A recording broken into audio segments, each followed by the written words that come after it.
Situmorang, CGP Angkatan 8 dari SD Negeri 6 Sediak.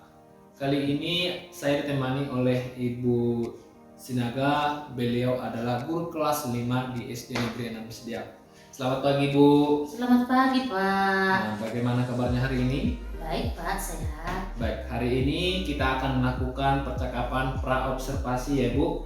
Nanti saya akan amati jalannya proses belajar mengajarnya di kelas. Namun sebelum saya melakukan supervisi kelas, ada beberapa yang mau saya tanyakan kepada Ibu. Adapun tujuan dilakukannya pra-observasi ini adalah untuk mengawali proses belajar yang akan Ibu lakukan. Nah, kenapa melakukan percakapan observasi? Agar ada persiapan mulai dari perangkat pembelajaran dan mengajarnya memiliki rasa percaya diri dalam pembelajaran. Begitu ya, Bu? Nah, ada beberapa pertanyaan yang akan saya sampaikan. Yang pertama, yang menjadi tujuan pembelajarannya. Kira-kira nih, Bu, apa yang akan dicapai, Bu? Baik, Pak, terima kasih, Pak. Jadi dalam pembelajaran yang saya lakukan itu, tujuan dari RPP atau yang sudah saya rancang itu, siswa saya itu mampu menjelaskan itu apa arti kejujuran dan ketidakadilan. Itu yang pertama. Baru yang kedua, menyebutkan ketidakjujuran dan ketidakadilan yang terjadi di lingkungannya maupun di lingkungan masyarakat. Baru yang ketiga itu saya hubungkan dengan kitab suci, dapat menceritakan kejujuran dan ketidakadilan itu yang ada di dalam kitab suci. Kira-kira seperti itu, Pak, tujuannya, Pak. Oke, jadi bagaimana dengan area pengembangan yang akan Ibu kembangkan saat kita melakukan observasi, Bu? Iya, jadi area pengembangan yang akan saya lakukan yang pertama itu harus adalah yang kognitifnya, pengetahuan dan juga keterampilan. Kira-kira begitu, Pak. Oke, jadi saya ingin lebih tahu nih, Bu, tentang rancangan pembelajaran yang akan Ibu rancang, mulai dari strategi pembelajarannya, model pembelajarannya, ataupun metode pembelajarannya. Boleh dijelaskan dulu secara lebih rinci? Iya, jadi yang saya rancang di dalam RPP saya itu, strategi pembelajaran itu yang saya gunakan itu pembelajaran berdiferensiasi dengan melakukan pemetaan kesiapan siswa. Berdasarkan kesiapan siswa itu yang saya lakukan. Baru yang kedua itu saya akan melakukan pembagian kelompok itu sesuai dengan kemampuan siswa. Dan model pembelajarannya di sini yang saya gunakan itu model saintifik, dan juga di sana juga mencakup nanti kooperatif atau diskusi anak-anak. Kira-kira seperti itu, Pak. Iya. Jadi bagaimana dengan media pembelajaran yang akan Ibu pergunakan di kelas? Saya akan mempersiapkan RKPD. Baru yang kedua itu infocus video supaya lebih kisahnya itu nyata mengena kepada anak-anak.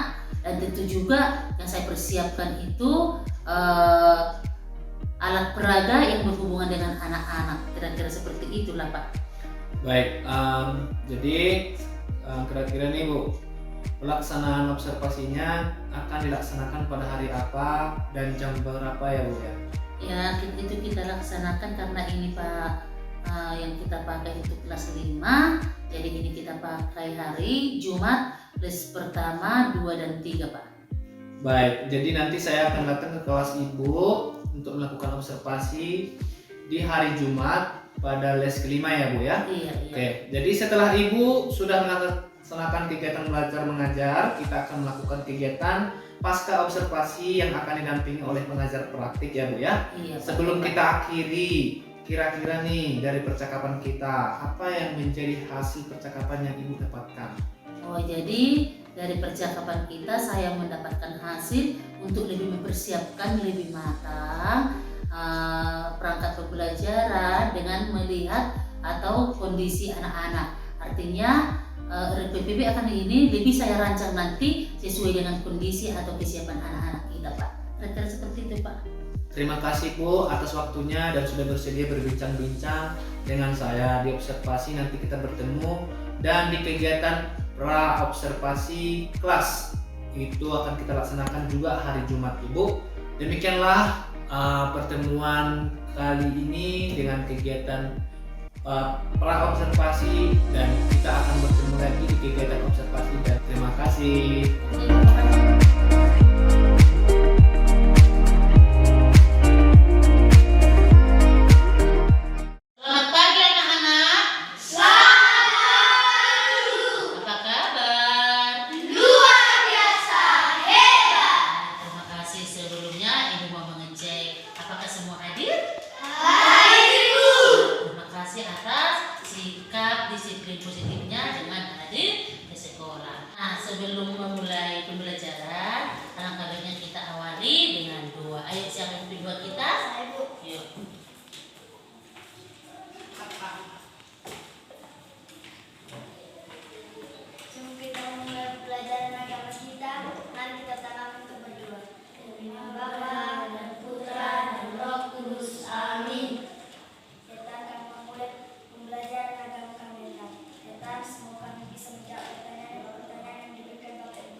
kita minggu yang lalu?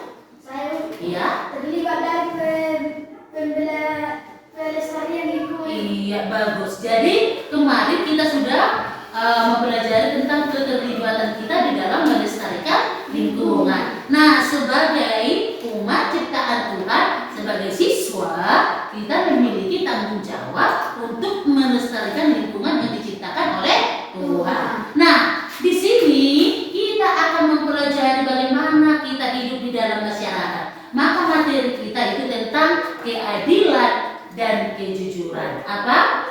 Keadilan dan kejujuran. Nah, tujuan dari mempelajari keadilan dan kejujuran ini supaya kamu dapat menjelaskan itu apa itu adil dan apa itu jujur. Yang kedua, agar kamu itu bisa terlibat di dalam kehidupan masyarakat, menerapkan keadilan dan kejujuran. Baru yang ketiga, tujuan yang ketiga dari pelajaran ini, kamu dapat menganalisis keadilan dan kejujuran ini dalam hidup Kristiani yang berdasarkan kitab suci. Ya, mengerti anak-anak? Oke. Untuk itu, Oke. baik anak-anak, dalam pengalaman sehari-hari, kira-kira apa itu arti adil? Adil itu apa? Tidak. Saya Iya. Sander? itu tidak harus seharusnya yang dikasih itu sama. Iya, yang dikasih itu sama. Dio? Aturan itu tidak harus beberapa. Iya, adil itu tidak harus sama rata. Baru kain-kain, apa itu adil? Adil harus sama, tidak dapat membedakan. Harus sama, tidak dapat membeda-bedakan. Bagus. Jadi yang dikatakan si Sander, si Dion, si dan si Mikael itu benar. Tetapi adil itu harus seimbang atau sama rata. Namun dalam praktiknya tidak selamanya adil itu harus sama rata. Jadi keadilan itu memberikan sesuai dengan kebutuhannya. Contoh, kebutuhan si Mikael dengan anak yang baru lahir tidak sama. Jadi tidak harus sama semangkok nasi untuk si Mikael, untuk adiknya yang baru lahir harus dikasih semangkok, tidak kan? Iya. Nah, jadi keadilan itu tidak harus pembagian yang sama rata, tetapi setiap orang itu mendapatkan sesuai dengan yang dibutuhkannya. Oke? Nah, untuk itu mari kita amati video. Ananias dan Safira. Ada seorang pria bernama Ananias dan juga istrinya Safira. Mereka menjual sebidang tanah milik mereka. Mereka bermaksud memberikan semua hasil penjualan tanahnya kepada Tuhan. Anak-anak, kamu sudah mengamati video tadi. Kira-kira ada yang bisa menjelaskan tentang apa video yang kamu tonton? Saya Ya, Mikael. Ananias dan Safira tidak jujur sehingga Tuhan Yesus mengambil nyawanya. Iya. Ada lagi yang mau menanggapi video itu? Baik, benar. Jadi video tadi tentang si Ananias dan si Safira. Video tadi menggambarkan seorang yang tidak memiliki sikap jujur, sehingga apa yang diterima? Yang diterima itu adalah hukuman dari Allah, langsung dicabut nyawanya. Oke. Nah, anak-anak sekarang silahkan masuk ke dalam kelompoknya. Ini kelompok A, sini kelompok B, dan kelompok C. Ayo masuk ke dalam kelompoknya. Baik anak-anak, nah sekarang silahkan masuk ke dalam kelompoknya. Untuk kelompok si Mikael, kamu memakai kitab suci sebagai sumber belajarnya dan buku teks agama kita. Dan untuk kelompok B nanti menonton video, dan untuk kelompok C ibu akan kasih dengan gambar ya. Nah silahkan untuk Mikael dibuka kitab sucinya, itu Kisah Para Rasul. Kisah Para Rasul 5 ayat 1 sampai 3. Nah, ini untuk menjawab pertanyaan, kamu membaca teks ini ya. Kisah Rasul 5 ayat 1 sampai 11. Iya. Baik. Nah, untuk kelompok B, silakan kamu menonton video. Lalu setelah kamu tonton nanti, kamu jawab pertanyaannya.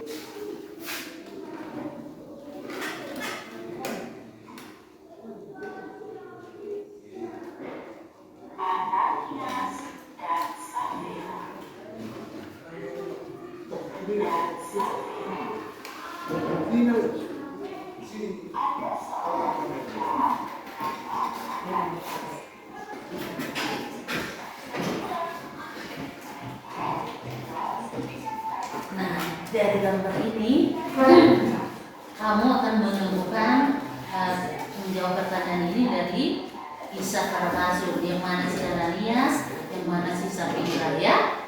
Nah, coba dilihat ini juga, dan juga orang yang berbuat adil, penggarap anggur. Ya. Nah, silakan.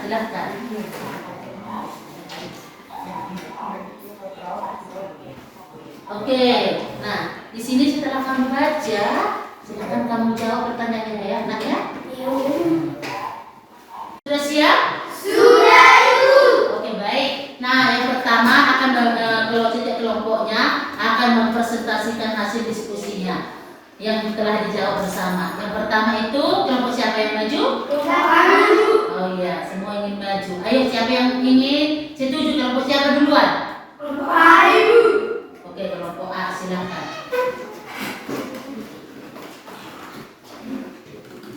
Kami dari kelompok A akan mempresentasikan hasil kelompokan. Menggarap kebun anggur memberikan rupa yang sama kepada pekerjaannya yang masuk jam 9. Oke, baik. Tepuk tangan untuk kelompok A. Ada yang mau menanggapi kelompok A? Tidak ada pertanyaannya? Oke, silakan duduk. Nah, sekarang lanjut kelompok B. Kami dari kelompok B akan mempresentasikan kelompok kami. Dalam video itu, Ananias dan Safira tidak berbuat jujur. Oke, tepuk tangan untuk kelompok B. Ada yang mau menanggapi kelompok B? Ya, Sander? Mungkin diskusi mereka sudah Iya, bagus. Jadi, menurut kelompok A, kelompok B diskusinya sudah sangat bagus. Oke, silakan dulu. Kelompok C. presentasikan hasil kelompok kami. Dari gambar tersebut, istri Ananias adalah Safira. Mereka itu tidak berbuat jujur. Oke, baik. Tepuk tangan untuk kelompok C. Untuk kelompok C, ada yang kelompok lain menanggapi? Oke, silakan dulu. Nah, anak-anak, dari hasil kerja kelompokmu itu dengan mediamu itu kamu dapat menjawab pertanyaan, dan ibu sangat mengapresiasi sekali hasil kerja dari setiap kelompok. Nah, inti dari pembelajaran kita ini bahwa kita itu dalam kehidupan kita sehari-hari harus mampu menerapkan keadilan dan kejujuran, bertindak adil dan bertindak jujur, dan otomatis kita tidak berbohong. Baik, dari pembelajaran kita ini kita dapat menyimpulkan bahwa dalam kehidupan sehari-hari kita harus berusaha menerapkan keadilan dan kejujuran. Karena sama di dalam kitab suci tadi dicontohkan, seseorang yang bersikap jujur itu ada di dalam si Ananias dan si Safira. Mereka tidak jujur, akhirnya menerima akibatnya. Kita pun kalau tidak jujur sama dengan si Safira dan si Ananias dalam kitab suci. Baik, di dalam kitab sama seperti dalam kitab suci, penggarap anggur atau tuan yang punya anggur itu bertindak adil untuk para pekerja-pekerjanya, memberikan upah yang sama kepada pekerja yang masuk jam 9, jam 12, bahkan yang masuk jam 5 petang. Nah, mudah-mudahan dari pembelajaran ini kita dapat menerapkannya dalam kehidupan kita sehari-hari. Baik, nah sebelum menutup pembelajaran ini, ada yang mau bertanya tentang materi kita ini? Baik, terima kasih. Kalau tidak ada lagi, sampai jumpa lagi minggu depan di pelajaran yang agama kita tentang kebaikan terhadap sesama. Untuk itu, mari kita tutup dan akhiri pertemuan kita ini dengan doa penutup. Ayo, Daud, pimpin doa kita.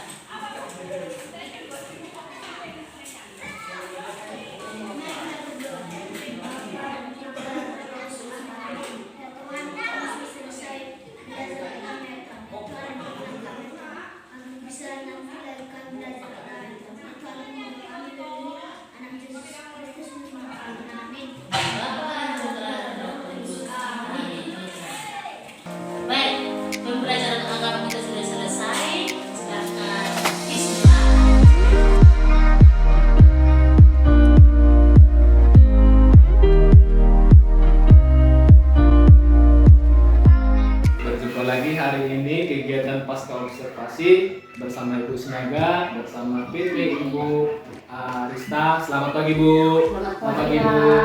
Ya, kali ini kita akan melakukan kegiatan pasca observasi karena kemarin kita melakukan kegiatan supervisi akademik di kelas ya Bu. Nah, hari ini Bu Sinaga ada beberapa pertanyaan yang akan saya sampaikan. Yang pertama itu, bagaimana perasaan Ibu setelah jalannya proses observasi yang telah kita lakukan Bu? Perasaan saya sangat senang Pak karena proses pelaksanaan pembelajaran yang saya lakukan itu berjalan dengan baik Pak. Baik, berarti ada perasaan senang Bu ya. Terus bisa diceritakan Bu kembali Ibu Arya pengembangan yang apa yang dikembangkan yang dilakukan di kelas dan atau tahapan-tahapan yang sudah Ibu lakukan di kelas. Area pengembangan yang saya lakukan di kelas itu yang pertama itu tercapainya indikator atau tujuan dari pembelajaran yang saya lakukan itu Pak. Itu area pengembangannya dan tahap-tahap yang saya lakukan.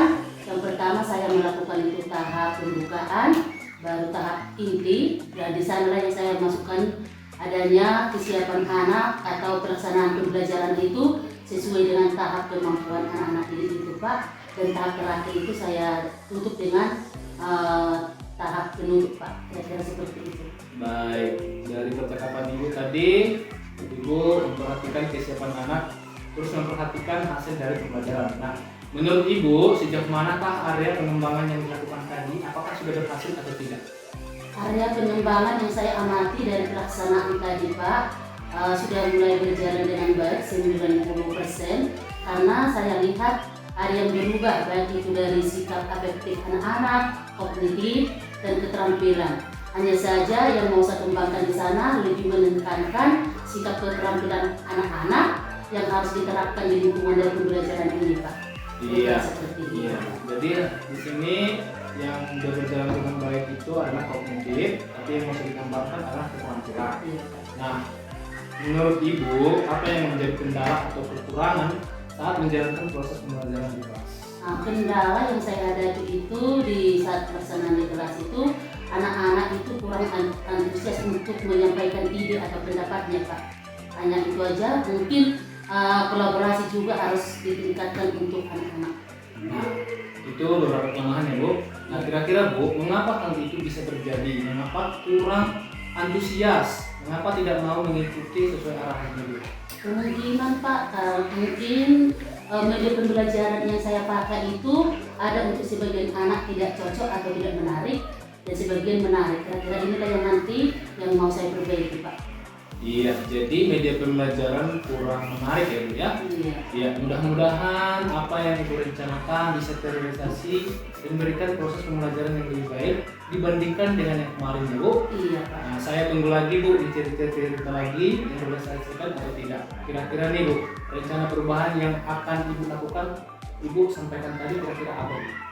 Jadi rencana perubahan yang saya lakukan karena kendala di saat pelaksanaan pembelajaran tadi saya temukan di bagian keterampilan. Jadi yang saya fokuskan nanti di sana lebih mengembangkan media atau sarana pembelajaran yang sesuai dengan minat atau kemampuan anak-anak Pak. Iya, jadi di sini bisa kita simpulkan bahwa keterampilan itu perlu ditingkatkan melalui media pembelajaran. Nah, baik Ibu atas jawaban Ibu yang sudah memberi kita sebuah motivasi untuk pembelajaran perbaikan di kelas. Mudah-mudahan bisa secepatnya diselesaikan. Nah, sekarang Bu, saya berikan kesempatan kepada Ibu PP untuk memberikan tanggapan atas hasil berjalannya supervisi akademik di kelas Bu. Selamat pagi Bapak semua. Semoga Terima kasih Bu. sehat kita semua. Di sini saya sudah mengamati ya Pak kegiatan observasi supervisi akademik di kelas yang telah dilaksanakan oleh Senaga. Tadi proses coaching Bapak semua orang sudah menanyakan sesuai dengan alur tahun, yang mana tujuannya mengembangkan area.